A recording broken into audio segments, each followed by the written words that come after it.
कल भी मैंने शाम के भोजन में आपको ये बात कही थी कि जीवन का सबसे बड़ा सौभाग्य और आनंददायक क्षण वो होता है जब हम अपने आप को किसी के हाथ में सौंप देते हैं।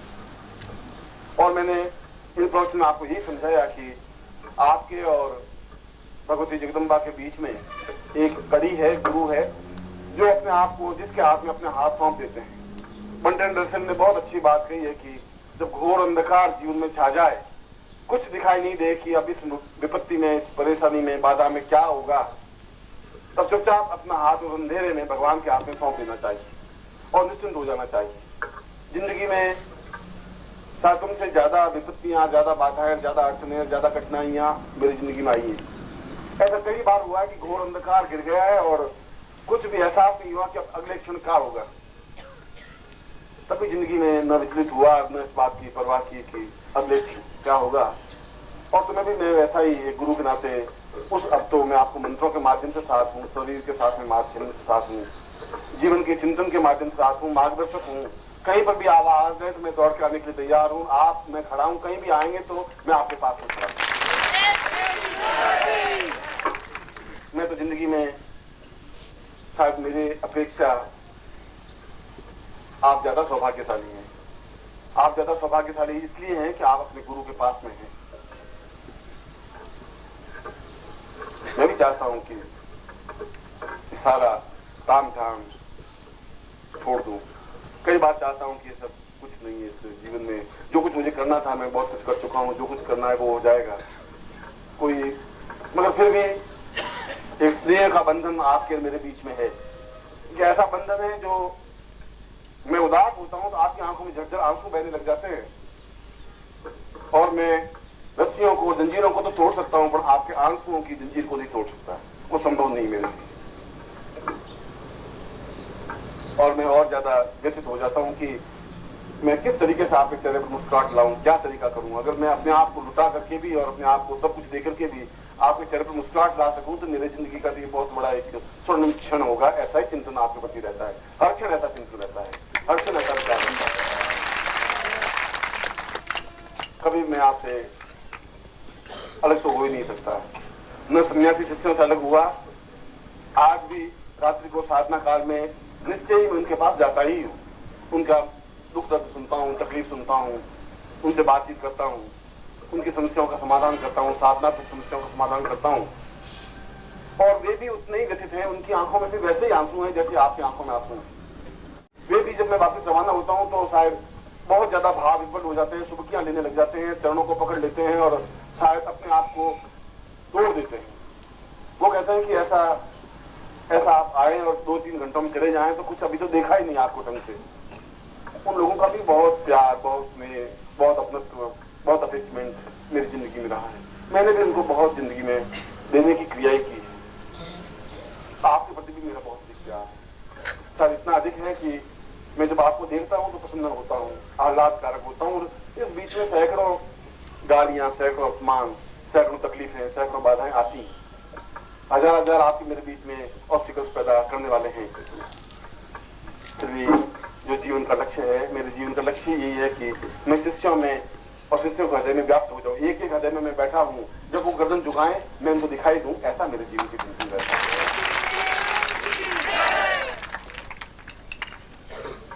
ये तो एक छोटा सा 8-9 दिन का 10 दिन का माध्यम है। और इस बार आरक्षण की वजह से इतना अधिक लड़ाई झगड़े पूरे देश में व्याप्त हो रहे हैं, हिंसा इतनी अधिक व्याप्त हो रही है कि ऐसे भयानक वातावरण में जब लोग लड़के अपने आप को जलाने की कोशिश कर रहे हैं, जला देते हैं, अगर उसमें हम छोटी सी आध्यात्मिक किरण बिखेर दें तो बहुत बड़ी बात होगी।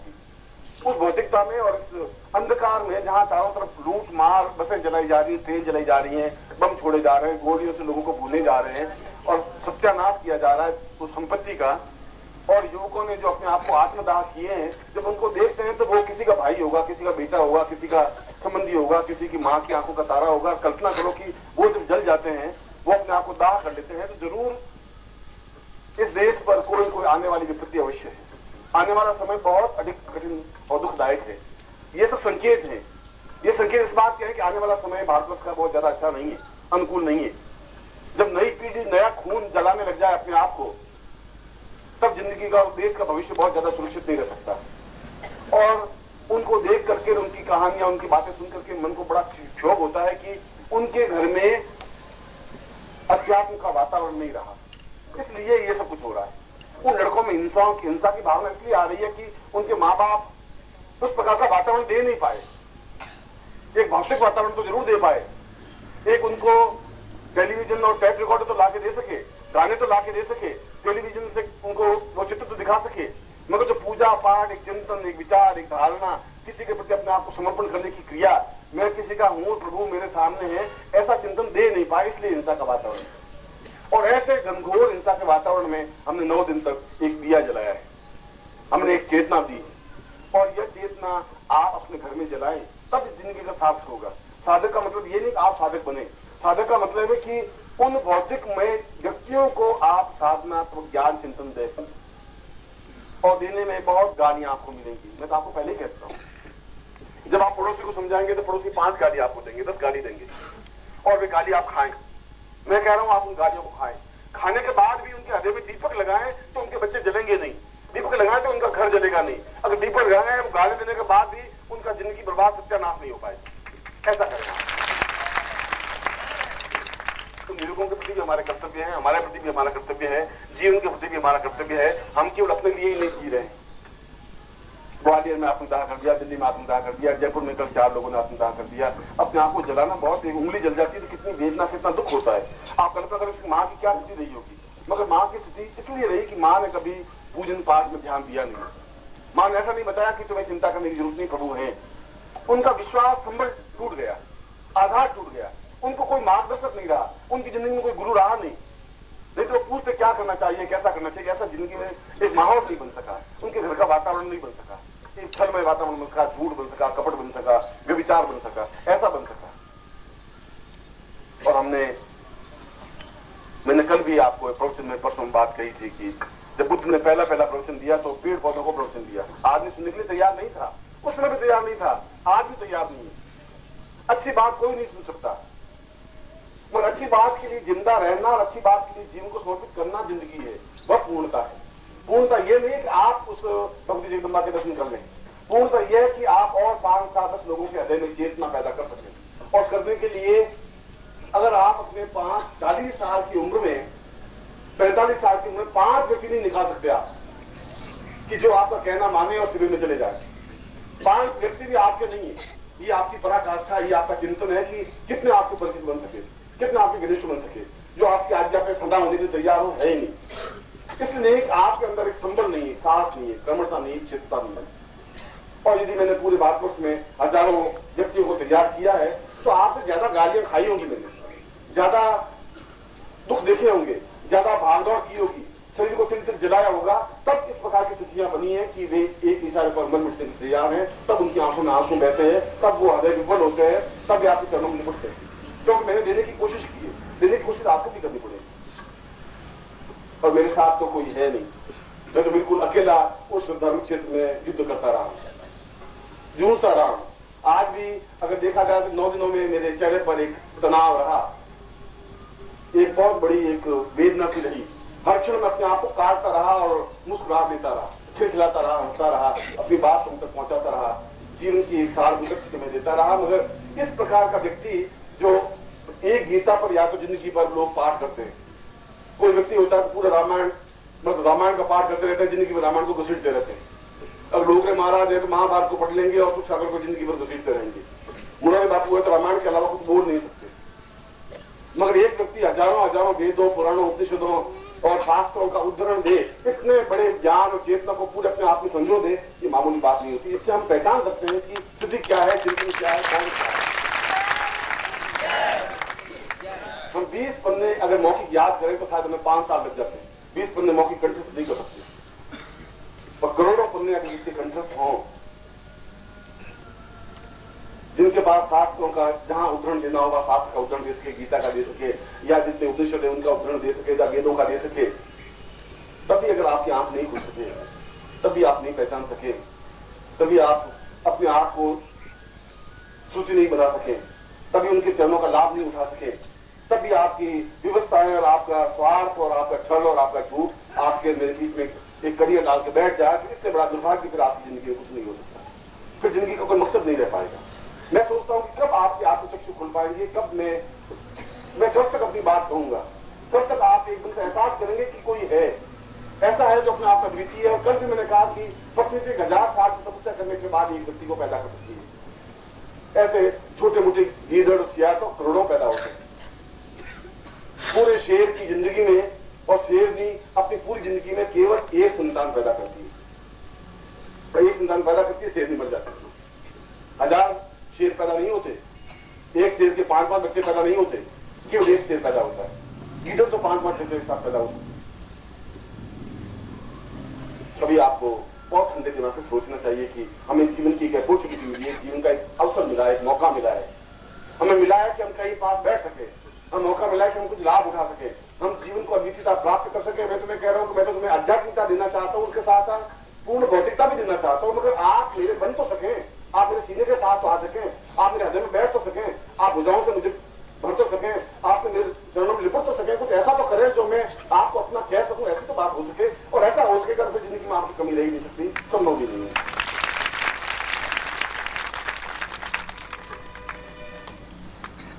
आपके मेरे बीच में कई स्वार्थ के बंधन है, ये भी जरूरी है, मगर कभी कभी तो स्वार्थ के बंधनों को तोड़ना पड़ेगा। आप अगर आ भी गए तो कोई फर्क नहीं पड़ गया, कोई आप दरिद्र नहीं बन जाएंगे।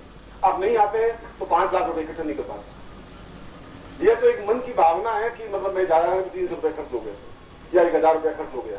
अगर कल बात आपकी पत्नी बीमार पड़ जाए कि 1000 रुपया आपको अस्पताल में खर्च कर देनी पड़ेगी। मन का चिंतन है, मन की भावना है।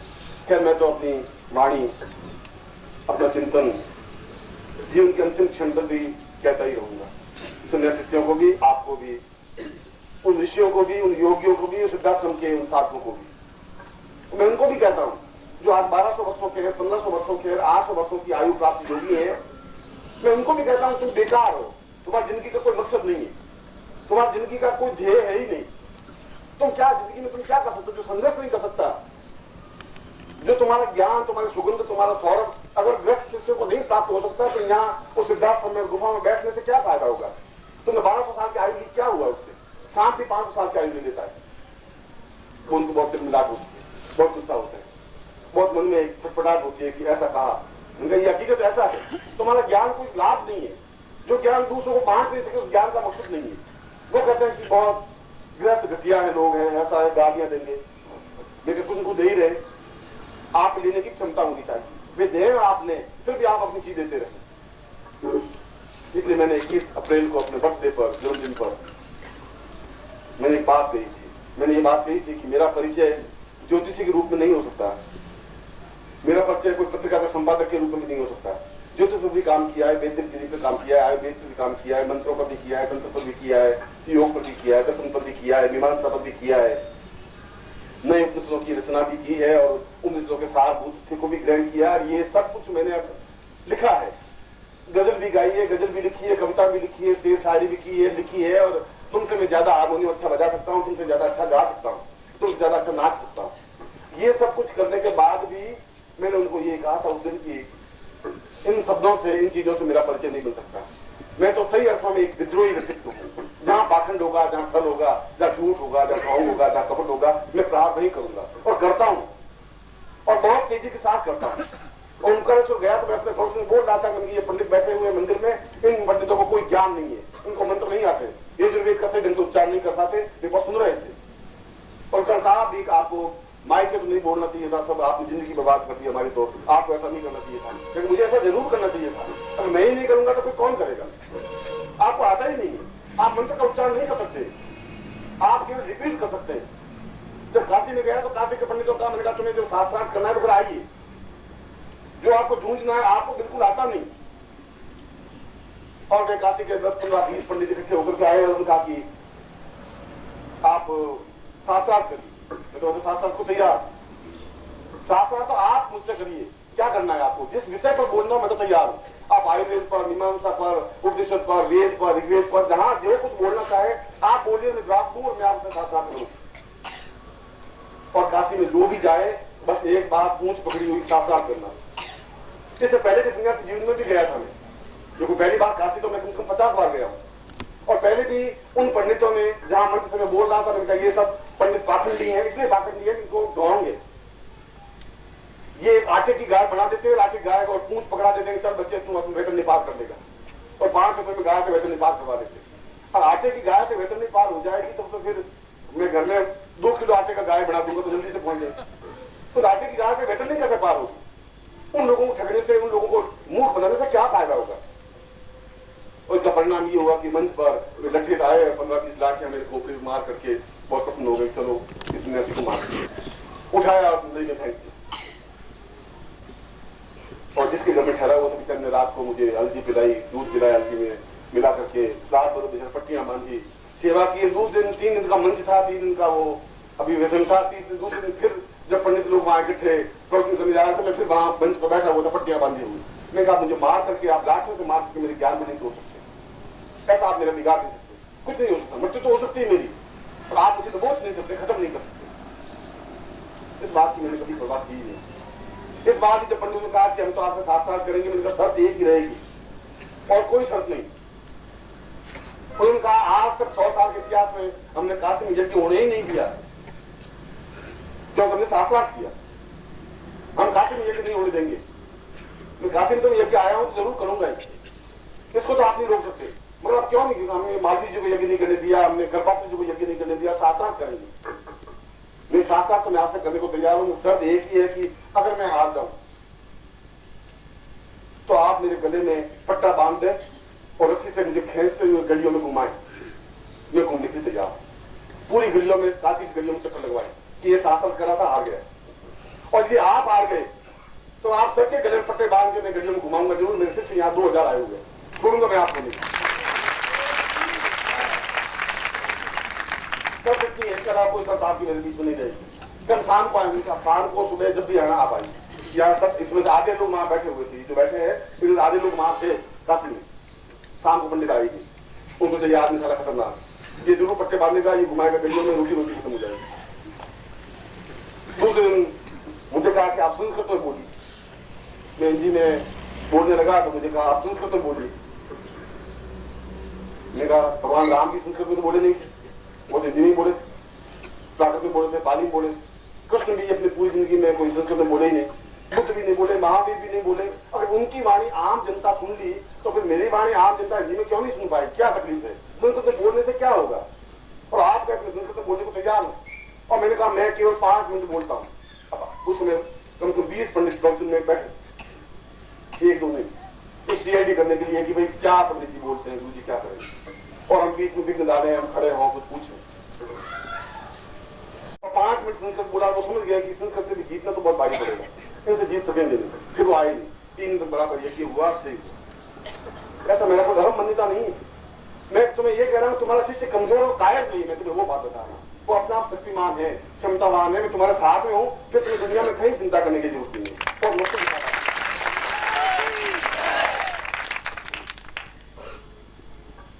मगर ये सब तो पंडितों की भाषा है, वेद उपनिषद पुराण, ये तो उन शास्त्रों की बातें, धर्म की बातें। मैं तो तुमसे एक न संस्कृत में बात करता हूँ और न हिंदी में बात करता हूँ, न प्राकृत में, न पाली में, भाषाओं में बात नहीं करता हूँ। मैं तुझसे प्यार की भाषा बात करता हूँ, और प्यार की भाषा अपने आप में बहुत शानदार भाषा होती है, जो आंखों के माध्यम से कही जा सकती है, चेहरे से कही जा सकती है, दिल से कही जा सकती है। और जहां पर वो भाषा है वहां पर और किसी भाषा की जरूरत ही नहीं है। इसीलिए आज पूर्णाहुति के अवसर पर मैं आपको पूर्णता देने का उन मंत्रों के माध्यम से, जो आज से 25,000 वर्ष पहले मार्कंडेय ने जिन मंत्रों के माध्यम से आहुतियां प्रदान की, मैं उसी युग को, उसी क्षण को वापस आपके सामने ला रहा हूं, उन्हीं मंत्रों के साथ, उसी घोष के साथ, उसी उच्चारण के साथ। और मैंने उस दिन भी कहा था कि शब्द खत्म नहीं होते। यदि किसी दिन आप में वो सामर्थ्य आए कि शब्दों को सुनने की ब्रह्मांड से, तो गीता को वापस सुन सकेंगे, कृष्ण की आवाज में सुन सकेंगे, यदि आपकी क्षमता आएगी तो, यदि आप कभी पहचानने की कोशिश करेंगे तो, यदि आपकी जागृति को, चेतना, कुछ हृदय पक्ष, कुछ स्थातों में जागृत होंगी, हमसे मन और प्राण आत्मा को आप जागृत कर सकेंगे तो। अगर ऐसा जिंदगी का आप आ गए तो उससे ज्यादा बड़ा आनंद क्या होगा? आने वाली पीढ़ियां आपका नाम बहुत गौरव के साथ ले सकेंगी। और इसीलिए मैं उन गीता के शब्दों को भी सुन रहा हूं, और मार्कंडेय के उन श्लोक को भी ज्यों का त्यों मेरे काम में उतार रहा हूं, और मैं ज्यों का त्यों उन शब्दों को वापस आपके सामने रख रहा हूं। ये क्षमता मुझमें है। आप नारियल अपने हाथ में लेंगे, मैं इन मंत्रों का उच्चारण करूंगा, और उसके बाद आप एक एक करके और यज्ञ के बाहर नाच रख देते। अंदर डालने से कोई पूर्णावती नहीं हो जाती, तो एकदम से के ऊपर आपकी लपटों देगी और तकलीफ होगी, इसलिए बाहर नाच रख दें। आपके सारे नारियल अग्नि में समर्पित होंगे, मगर आपको रोज से एकाग्र भाव से उन मंत्रों को अपने हृदय में उतारें जिससे कि आपको फल मिल सके। हम वेद मंत्रों को भी सुन सके, हम गजल को भी सुन सके, गायन को भी सुन सके। मैं आपके सामने प्रवचन भी कर सकता हूँ और मैं आपके सामने चुटकुले भी सुना सकता हूँ। जैसा माहौल, जैसा वातावरण बनाने की सब चीजें जरूरत होती है, वैसा वातावरण बना दें। तो भक्ति का जीवन होता है जहां भी जाए उसी ढंग के हम बने। शत्रु के सामने प्रहार करता बने तो मित्र के सामने बहुत प्यार भरे बने। ऐसा हो सकता है, ऐसा होना चाहिए। कभी जीवन से सीखना चाहिए, कभी उसके शब्दों से सीखना चाहिए। और गुरु शिष्य की पहचान ब्रह्मपुरुष ने एक कही है, उसमें कहा कि हम कैसे याद करें कि शिष्य गुरु को अपने हृदय के अंदर उतार दिया है, कैसे मालूम पड़ेगा। उसने बड़ा एक उदाहरण दिया प्रेमी और प्रेमिका का। जब प्रेमी और प्रेमिका का मतलब है वहां कोई वासना वाली बात नहीं है। तुम्हारा आंख गंदी है कि तुम जो प्रेमिका शब्द कहा नहीं, तुम्हारी आंख एकदम से फड़फड़ाई नहीं। कबीर ने खुद ने अपने आप को प्रेमिका माना है, सूर ने अपने आप को प्रेमिका माना है, मीरा ने अपने आप को प्रेमिका माना है, तुलसी ने अपने आप को प्रेमिका माना है। प्रेमिका का मतलब है कि विवाह तो एक हिसाब किताब, एक सामाजिक परिपाटी है और प्रेम एक स्वतंत्र एक नदी है जिसमें कोई किनारा नहीं होता, जिस प्रवाह में कोई रुकावट भी नहीं होती। और प्रेम तो पशुओं से भी हो सकता है, पक्षियों से भी हो सकता है, मनुष्य से भी हो सकता है, निश्चल और प्रभु से भी हो सकता है। जहां प्रेम ही नहीं हो सकेगा वहां प्रभु से भी प्रेम नहीं हो सकता, वहां कृष्ण से भी प्रेम नहीं हो सकता। प्रेम होने की क्रिया हर एक आदमी नहीं सीख सकता है, इसको लोग नहीं पढ़ाई जा सकती है। वह तो जीवन का एक सौंदर्य है, जीवन का एक आनंद है, वह मिले चाहे गुरु के माध्यम से मिले। और उसमें बताया है कि जब प्रेमी और प्रेमिका दोनों मिलते हैं तो कुछ क्षण, कुछ समय, कुछ मिनट, कुछ दिन, कुछ महीने बीतने के बाद उस प्रेमिका की चाल भी प्रेमी की तरह हो जाती है। वैसी चाल, वैसी बोलना, उसी धरने से बोलना। तो प्रेमी बिल्कुल अदा से बोलता है तो प्रेमिका को बोलने की अदा की आ जाती है, चाल भी उसकी वैसी हो जाती है। उस उपनिषद में कहा है कि शिष्य की भी चाल, शिष्य के बोलने की शक्ति गुरु की तरह हो जाती है। वो भी प्रहार करने की ताकत जानता है, वो फिर बाखंडियों से घबराता नहीं, सीधा तन के खड़ा होता है, अपनी बात को दो धड़ल्ले से कहता है। और जिस क्षण आपके जीवन में ऐसी ताकत आ पाएगी तो मैं समझ पाऊंगा कि आप मेरे शिष्य हैं, तो मैं समझ पाऊंगा कि आपने मुझे अपने जीवन में उतारा है, हृदय में उतारा है, प्राणों में उतारा है। और ऐसा जीवन आपका एकदम से निर्द्वंद्व, निश्चल और निर्विकार बन सके, अद्वितीय बन सके। जीवन को जिए तो मस्तिष्क के साथ जिए, एक एक क्षण को जिए, एक एक टुकड़े को जिए। पूरा जीवन नहीं जी सकता आदमी, जो पूरा जीवन जीता है वो दुखी है। मैं 2 साल बाद चिंता करूँ, 2 साल बाद ये लड़का बड़ा होगा, फिर एक लड़की ढूंढनी है, अब क्या करें, अभी से मैं दुखी हो जाऊं, वो जीवन नहीं जिया जा सकता। लड़की जब 19 साल की होगी तब अपने आप लड़की शादी देख लेंगे उसमें। तो अभी सब पीले पड़ रहे हैं, दुखी हो रहे हैं, घबरा रहे हैं। किस क्षण को जिए, अभी आप हैं जिस क्षण को जिए, फिर अगला जीवन, अगला क्षण जब आएगा वर्तमान में उसको जी लेंगे। जब 3 बज जाएंगे, 3 बजे के क्षण को जी लेंगे, फिर 4 बजेंगे, 4 बजे क्षण। अभी बैठे बैठे 5 बजे क्यों चिंता करें, गाड़ी चली जाएगी, क्या होगा, गाड़ी चली जाएगी, क्या होगा, गाड़ी चली जाएगी, गाड़ी चली जाएगी। हो सकता है आप जाए, गाड़ी बंद रखा हुआ और आप रुकने के वो संकेत हो, अब आप निकल रहे हैं, गाड़ी चली जाएगी। 3:30 बजे गाड़ी, आप ये बंद तो करिए, बोलना शुरू करिए, गुरु जी 3:30 बजे गाड़ी जाएगी। मैं जानता हूँ तुम्हारे साथ से तो लोगों के मन में क्या है, मुझे इस गाड़ी में तो भेजना नहीं ये बात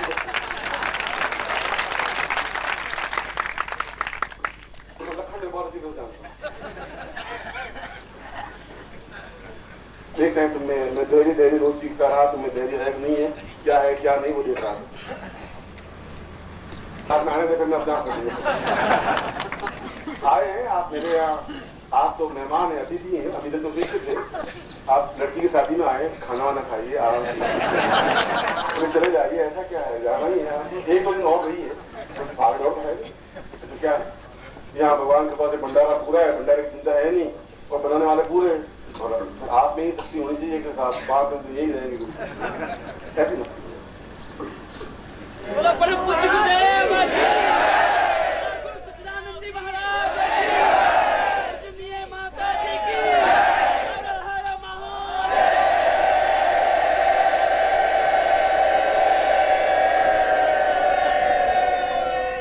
और समर्पण साथ नाचते हुए, घूमते हुए, मस्ती में अपने आप को विलीन करते हुए। अब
हाथ पकड़िए भाई, सभी लोग एक दूसरे का हाथ पकड़िए। फिर भाई साहब मना किया जा रहा है भाई, दूर से आप राष्ट्र संघ बोलिए वसुदेव की जय, माता जी की जय, वसुदेव की।